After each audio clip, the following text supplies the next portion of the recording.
Niteka n'umunezero ntangere vyo gusubira kubana namwe banywanyi bacu mubana natwe mu makuru n'ibiganiro vya misi yose tubandanya gushikiriza kuri nombonesha kuri yacu kandi yanyu Muhuza TV. Numwanya tugiye kubageza ko amakuru biriko biravugwa bigezwe ko muri kano kanya ngaha mu gihugu c'u Burundi, akaba ari amakuru tuza kugaruka kuri vyinshi bitandukanye cane n'ubundi kuba biriko biravugwa mu gisata ca politike be n'ibindi biba biriko biravugwa hirya no hino ngaha mu gihugu c'u Burundi. Godefroid Niyombare yigeze vuba gukekeza intumwa z'abajenerali bayoboka Ndayishimiye bari bamusanze Kigali kugira ngo baganire. We yababwiye ati ndabona mwarakoze ivyatunaniye, ubabiri mwarabashikanye kuzimu, uyundi nawe mwamushize mu gasho. Ngo hano yariko yibutsa bano bajenerali ko naho bamuhemukiye ku mugambi mwiza wo kubogora igihugu mu mwaka wa 2015 n'ubundi basigaye mu rudubi. Aha yababwira abantu batatu zari ntagondwa mu butegetsi bwa CNDD-FDD.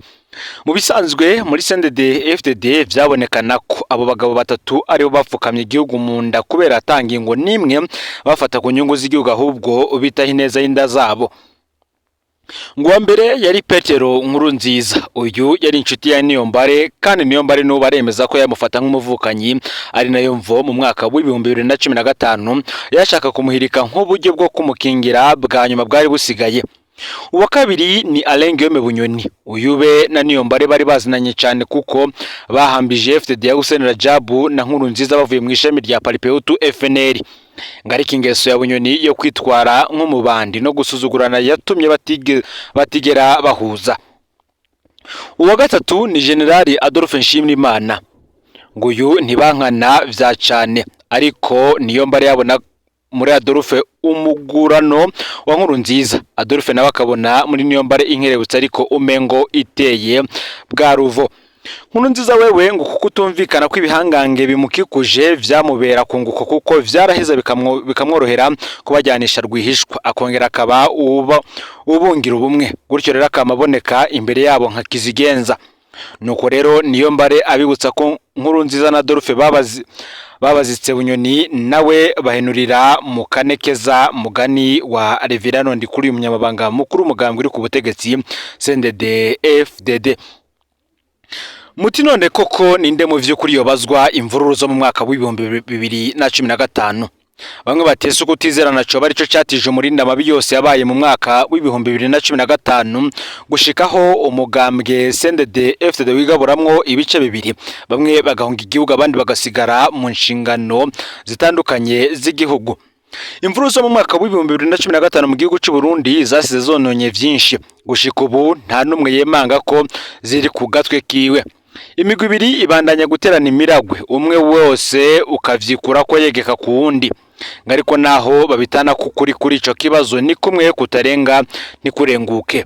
Uko kuri ni nako tugira tubaye ku muco. Turaja kudoma ku rutoke ataho duhengamiye kuzobazwa ivyago vy'umwaka wa 2015. Duhereye mu mizi umwaka wa 2015 watanguye abarundi barya bakaryama nkuko bisanzwe, ariko hari hasanzwe ibihuha ko mu mpera z'ukwezi kwa Ndamukiza umwaka wa 2015 bashobora gutangura imyerekano. Iyo myerekano yanugwanugwa mu ruhande rw'abatavuga rumwe n'ubutegetsi bw'ico gihe, batanga igisa n'agasopu ko nabo hari ibihuha bari bafise ko wari umukuru w'igihugu w'ico gihe yari afise umugambi bita mubi wo kwitoreza ikiringo ca gatatu. Aba rero bagumye bashimangira ko uyo mugabo aramutse yubahutse kubikora yo barenze umurongo utukura, bazoca baja mu mabarabara kumyamiriza. Amatwe dusumira amanama yari urutavana ko hagati y'abagize ubutegetsi abatavuga rumwe nabwo n'amahanga. Ngo vyaraboneka neza ko ico cuka gitera kiba kibi cane. Twibutse ko ico gihe cyose cinsaku uwari uramutswe igihugu Petero Nkurunziza yari mu gacerere ntangere ntiyakoma. Bwakeye kabiri kwigenekerezo ya 25 Ndamukiza umwaka wa 2015 Petero Nkurunziza mwijwi riranguruye atadidinganya atangaza ko azitoreza ikiringo ca gatatu. Yagiriye ko agabisha bavuga ko iyo mugambi wiwe ari mubi ko azoba kubita ahababaza. Nkurunziza bagabishije mwijwi risamuka cane ko batohirahira ngo bihende ko imyerekano izoteza ibibazo umugambwe wiwe. Yabuvuniye akagwe ngo ko nejo bundi uteje ibibazo umugambwe uri ku butegetsi bikugaruka ko. Nkurunziza ico gihe yaciye abegeraniriza mu mugambwe uri ku butegetsi ko umeze nk'uruhome canke umeze nk'uruhome. Bukeye bwahigenekerezo ya 26 ndamukiza umwaka w'ibihumbi 2015 mu gaturuturu abanyagisagara muri Bujumbura bavyutse bahitanana kugira ngo begereze ku mabarabara ahaja kubera imyiyerekano. Ku ruhande rw'ubutegetsi igipolisi cari cyamaze kumera amagabo kugira gipfuvye umugambi shebuje Nkurunziza nawe yita mubi imyiyerekano yarakozwe. Igipolisi kirarasa amasase yica kiranyuruza Burundi imisore n'inkumi. Uburundi bucika isibaniro igihugu casa nekiri mu mayira abiri. Inyuma y'indwi zibiri z'imyiyerekano uwari General Major Godefroid Niyombare yahoze arwana muri CNDD-FDD yaciye atangaza irikwa ry'ubutegetsi bwa Nkurunziza hari ku igenekerezo ya 13 Rusama mu mwaka w'ibihumbi 2015. Iryo hirikwa ntiryamaze umwanya urume rumara. Tuzobabwira ibinyegezwa vy'ingene ryapfuvye kuko abayoboka Nkurunziza bari hagaze ko kuva ubwo abakora imyiyerekano baciye baba nk'abadebukiwe. Benshi baciye bahamvya imiryango, inshuti n'abagenzi bari bamaze guhunga igihugu.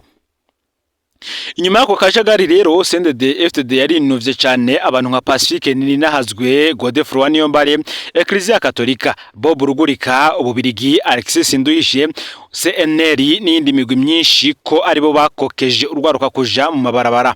Ubutegetsi bwa Nkurunziza bwavuganaga shavu kenshi n'umwiheburo kandi mu biboneshwa amaso basa nuko aribo batsinza agafindo. Ariko naho bari batsinze agafindo hakoreshejwe kwica no kunyuruza, ubutegetsi bwari busigananya agafindo kajanye n'imigenderanire n'amakungu na cyane cyane umwe bwa Buraya na Amerika. Kuko aha niho hava imfashanyo zirenga gato ibice 50% vy'amafaranga leta yakoresha ku mwaka. Amerika na Buraya ico gihe bakaba baramaze kugabisha Nkurunziza ko niyagagaza ntashireho aho ntayishize imfashanyo igenewe Burundi zocagarikwa. CNDD-FDD na Nkurunziza wayo baracumbagije barashika mu mwaka w'ibihumbi 2020. Igikorwa kimwe yashoboye kurangura no gufyatura impapuro zibwirizwa shingiro rishashe yemeje mu mwaka w'ibihumbi 2018. Tubibutse ko uko kurihindura yari yabigerageje mu mwaka w'ibihumbi 2014 kugira ngo yitoreze ikiringo ca gatatu c'impari atankomanzi. Inama nshinga amateka imufibiriza umugambi. Kwigenekerezo ya 26 ndamukiza uyu mwaka w'ibihumbi 2026 nkuko amakuru adushikira bivuga imyaka 11 izobirumanya batavuga rumwe n'ubutegetsi bwa CNDD-FDD batanguje imyerekano yamaze indwi zibiri. Ibipimo bihari no munsi birerekana ko ingaruka mbi z'izo mvururu zibandanya kongerekana ku rugero ruteye ubwoba. Ikibonekeje nuko umurindi w'ingaruka mbi wigwije incuro zirenga 350% mu kiringo ca Ndayishimiye yatanguye mu mwaka w'ibihumbi 2020. Aha twovuga nk'ikena ry'amahera mva makungu, ibura ry'igitoro, ikena ry'isukari n'ibinyobwa vya Brarudi, ibura ry'ifumbire y'ikizungu, iduga ry'ibiciro zizankenerwa n'amazu yo gupanga ku rugero ruteye ubwoba, umurindi w'ubushomeri, umurindi urwaruka hamwe n'abatakazi ka leta bakaja guhiga ubuzima mu bindi ibihugu. Kuri zino ngaruka tudondaguye aha niho rero za mpande zibiri zihera mu gutana ko mwikomo. Mu butegetsi batumwikomo ko bateguye imyerekano, abateguye imyerekano nabo bakavuga ko bakoze ivyo barekurirwa n'amategeko ahubwo nabo bagatumwikomo muri CNDD-FDD. Mutero mu vy'ukuri ninde ari mukuri hagati y'imigwi ibiri itanako imyikomo? Twihweje neza ivyari vyanditse mu gitabo c'ibwirizwa shingiro tuzobica mu mizi mu nkuru zo hanyuma tuzogaruka ko biraboneka ko umugabo Petero Nkurunziza atarekuriwe kugaruka kurongora igihugu c'u Burundi. Mu mwaka w'ibihumbi 2015 yarakwije ibiringo bibiri vy'imyaka 5. Ingingo z'ibwirizwa shingiro zaratomora ko atamukuru w'igihugu azorenza ibiringo bibiri vy'imyaka 5. Kandi nanone ku ruhande rw'abatavuga rumwe n'ubutegetsi hari itegeko ryo mu bushikiranganje bw'intwaro hagati mu gihugu riho uburenganzira imyerekano tuzore basangiza naryo vuba cane. Aba rero ni naryo bisunze mu gufata inzira y'imyerekano baje gutangara igipolisi cy'igihugu co ikingiye kibasutsemwo amasase yica.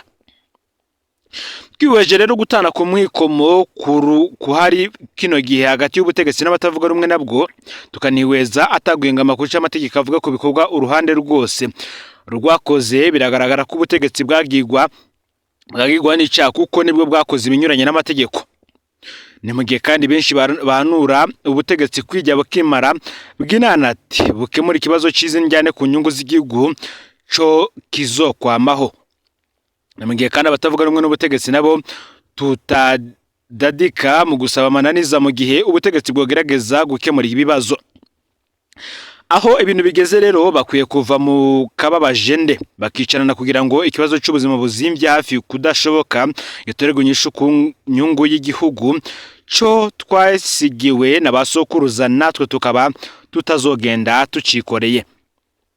Mu nkuru tuzobageza ko mu minsi iri imbere tuzabwira ibimenyetso bifatika vyerekana ko ubutegetsi bwo mu mwaka wa 2015 ari bwo bwahunyanze amategeko. Tuzonatanga kandi inzira twibaza ko zokoreshwa mu gukemura kino kibazo cy'ubuzima buzimvye hafi ukudashoboka vyibonekeza ngaha mu gihugu c'u Burundi muri iyi minsi, aho benshi binuba ubutegetsi bwa Perezida Evariste Ndayishimiye, nawe akabandanya avuga ko hari ibindi cyangwa se abandi bategetsi boba bariko baramunaniza. Mu yandi makuru reka tubananize ku bindi biriko biravugwa mu ikambi ya Busuma. Ishavu ririko riraduga, ibihumbi vy'impunzi z'abanyekongo zisaba gusubizwa ku nguvu mu gihugu cazo c'amavukiro. Icuka c'ishavu n'ukwebura biribonekeza mu ikambi y'impunzi z'abanyekongo ya Busuma iri muri komine ya Ruyigi, intara ya Buhumuza, mu buseruko bw'u Burundi. Ku munsi wa gatanu w'iyindwi turiko dusozera, impunzi zirenga ibihumbi 4 zagerageje kugira urugendo zigana mu gisagara zisaba gusubira ku bushake muri Republika Iharanira Demokarasi ya Kongo, zinayamiriza uko zibayeho, zivuga ko zitovyihanganira. Abagize imyerekano bagize urugendo rw'amahoro basemerera amajambo asaba gusubira mu mihingo bakomokamwo, naho umutekano gumuhungabana mu bice bimwe bimwe vyo mu mazone ya Sud Kivu na Nord Kivu. Uti turashonje, mazindwi zitatu ndi muri iyi kambi, kuva tuhashikana mfashanyo nimwe twaronse. Umunsi kundi turahamba abantu hano, turasaba imfashanyo ibirebano canke ko twokoroherezwa gusubira ku bushake wacu, bivugwa n'impunzi imwe itashatse kwivuga izina. Ihagarikwa ry'abantu n'ivyimviro rero vyo kwiyamiriza. Ivyo zabaye mu gihe kandi ibintu vyari vyamaze kunanirana, aho ku munsi wa gatatu w'indwi hafashwe impunzi zirenga 10 zagirizwa kuba arizo zatanguje inyifato yo kwiyamiriza uburyo bwo gutanga ibifungurwa bwashizweho n'ishiramwe mpuzamakungu rijejwe ibifungurwa PAM. Uti ifungwa ryabo rero ryongereje ishavu no kumva ko akarenganyo kiganziye iyo kambi. Ikambi ya Busuma yubatswe kuva mu kwezi kwa Kigara mu mwaka uheze w'ibihumbi 2025. Rimwe mu z'abanyekongo zirenga 67 mu bagera hafi 100 bavuye muri Sud Kivu kuva mu ntango za Kigarama guheze. Hari imyidogo imwe yama igaruka kenshi kuri ibifungurwa bikwiye.